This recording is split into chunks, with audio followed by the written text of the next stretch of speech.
የሰው ልብ ወስዶ ምነው በሩቁ እየናፈቁ ምነው በበሩ ሳናገረው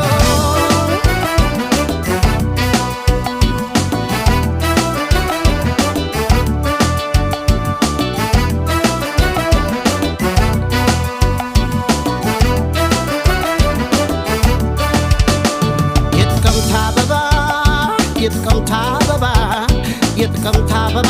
ነሻሉ አወድሽው አካሌን በሞዶ የጥቅምት አበባ